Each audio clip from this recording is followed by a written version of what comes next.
Tama pag lota, hours. Pansin namin, pag nagsabay yung tatlo, rainfall, high tide, yung upstream ng bangka, sigurado ba? Sigurado. May walang labasin ng hindi.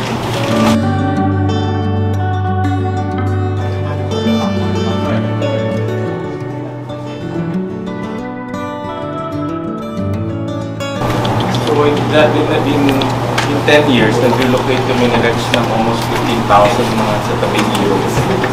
Kasi yung tabing ilog lang 15,000 families na kagad. So over the last 10 years, nag-relocate kami. In city lahat. So nabawasan siya to about itong mga format na itong mga napit. So effective rin po yung clearing ng mga tabing ilog. Kasi sila yung unang tinatamaan, pinarescue.